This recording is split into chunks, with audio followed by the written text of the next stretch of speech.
Bismillahirrahmanirrahim. Assalamualaikum warahmatullahi wabarakatuh. Alhamdulillah. Alhamdulillahilladzi 'allama bil qalam. 'Allama al-insana ma lam ya'lam.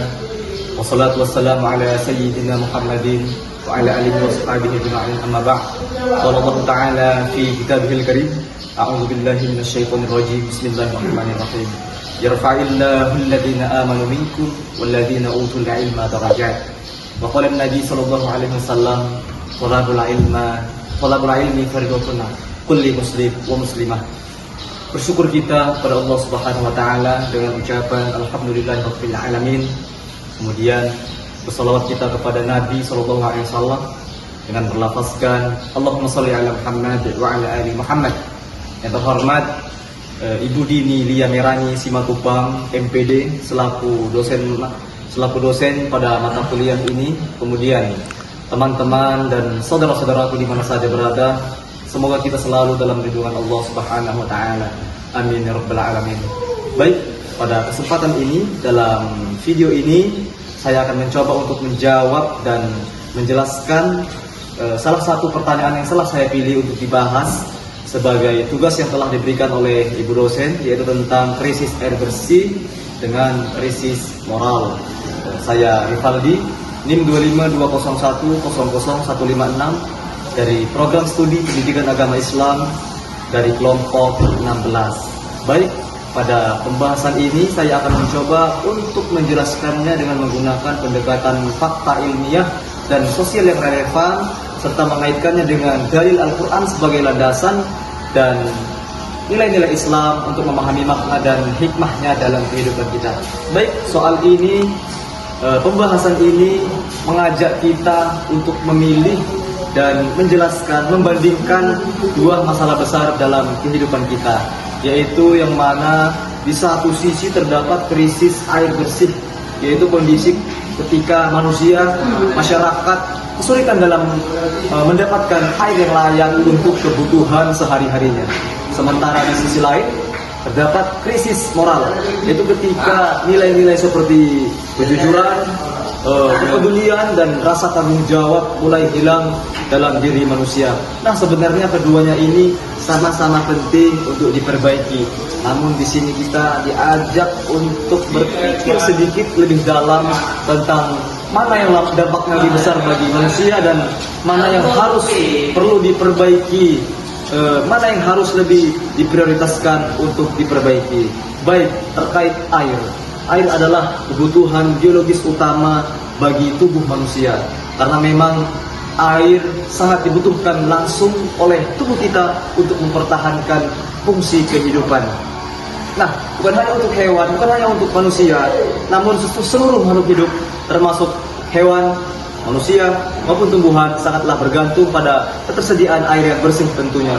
Nah, secara umum manusia hanya dapat bertahan kurang lebih sekitar 3-5 hari tanpa air, dan memang 60% tubuh kita terdiri dari air, sehingga kekurangan air dapat mengganggu keseimbangan fisiologis tubuh kita. Namun faktanya di Indonesia, di negara kita, masih banyak daerah-daerah yang kesulitan mengakses air bersih.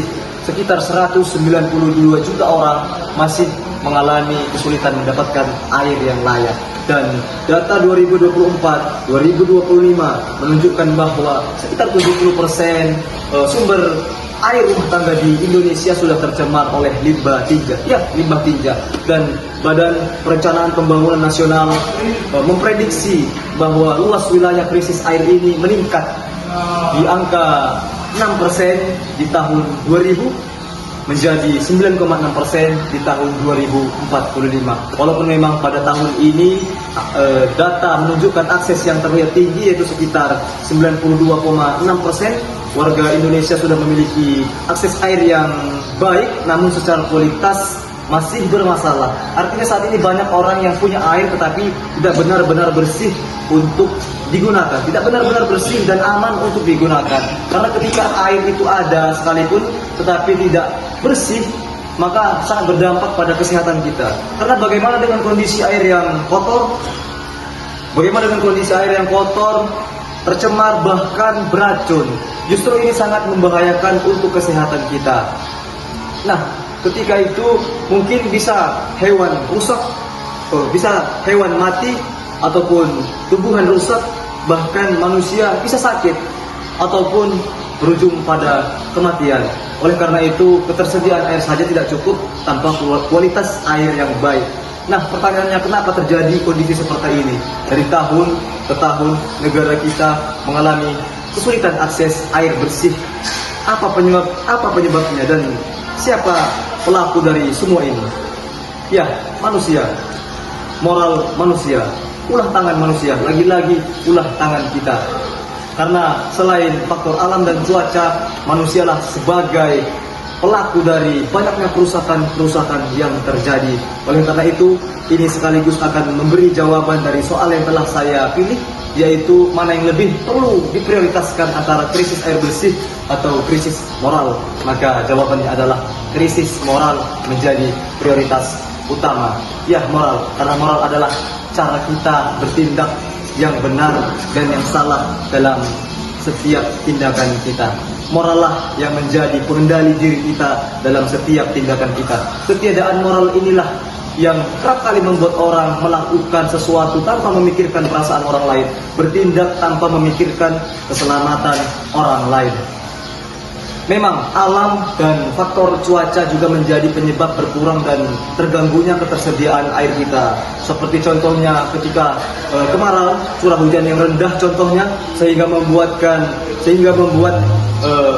sumber air seperti sungai ataupun danau dan lain sebagainya, sumur menyusut sehingga menyulitkan masyarakat mengakses air bersih, itu tidak bisa kita hindari.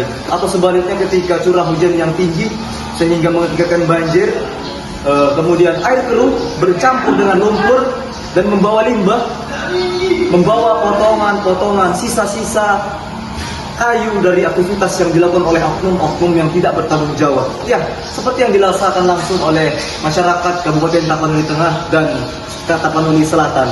Saya melihatnya ketika saya dalam perjalanan pulang menuju rumah, saya melihat sangat banyak tumpukan-tumpukan kayu yang menyumbat aliran sungai. Nah, mungkin air hujan yang deras bisa menurunkan air dan mengakibatkan banjir, tapi tidak mungkin membawa potongan kayu sebesar tiang listrik tanpa ada yang memotongnya. Sungguh peristiwa yang sangat memprihatinkan. Allah Subhanahu wa taala berfirman di dalam Al-Qur'an, di dalam surah Al-Rum ayat 41, Bismillahirrahmanirrahim. Zaharul fasadu fil barri wal bahri bima kasabat aydin nas liyuziquhum ba'dal ladzi 'amilu la'allahum yarji'un. Yang artinya, telah tampak kerusakan di darat dan di laut disebabkan perbuatan tangan-tangan manusia. Melalui hal itu, Allah membuat mereka merasakan sebagian dari akibat perbuatan mereka agar mereka kembali ke jalan yang benar. Nah, saudara-saudaraku, ayat ini menjelaskan bahwa fasad, kerusakan yang terjadi di daratan maupun di lautan adalah konsekuensi dari perbuatan manusia itu sendiri. Setiap sungai yang kita cemari, setiap hutan yang dipotong, setiap gunung yang diganggu akan kembali kepada kita. Seolah alam memberi jawaban tanpa perkataan bahwa derita, luka yang dirasakan adalah akibat dari apa yang kita lakukan. Dalam Islam, kondisi seperti ini sebenarnya sudah diingatkan sejak lama. Islam menjadikan manusia sebagai, Islam mengajarkan bahwa manusia adalah sebagai khalifah, sebagai pemimpin. Inni ja'ilun fil ardi khalifah. Allah katakan itu dalam Al-Quran. Allah menjadikan manusia sebagai pemimpin, sebagai penjaga di bumi ini. Oleh karena itu, kita memiliki tanggung jawab untuk menjaga, bukan malah merusak. Wala tufsidu fil ardi islahiha, dan janganlah membuat kerusakan di bumi. Untuk itu, marilah kita untuk menjaga kelestarian alam kita, agar alam benar-benar menjaga kita. Mungkin demikianlah penjelasan yang dapat saya sampaikan. Mari kita terus menjaga moral kita, karena jika moral baik, alam akan terjaga, ketersediaan air bersih akan tersedia, dan kehidupan akan harmonis. Namun jika moral rusak, maka alam akan hancur, air akan tercemar, dan manusia saling merugikan. Mungkin air bisa dicari, teknologi bisa diciptakan, tetapi krisis moral akan saling merugikan dan membawa kehancuran yang lebih besar. Mungkin demikian, mari kita jaga moral kita, mari kita jaga alam kita dengan menjaga moral kita. Terima kasih. Assalamualaikum warahmatullahi wabarakatuh.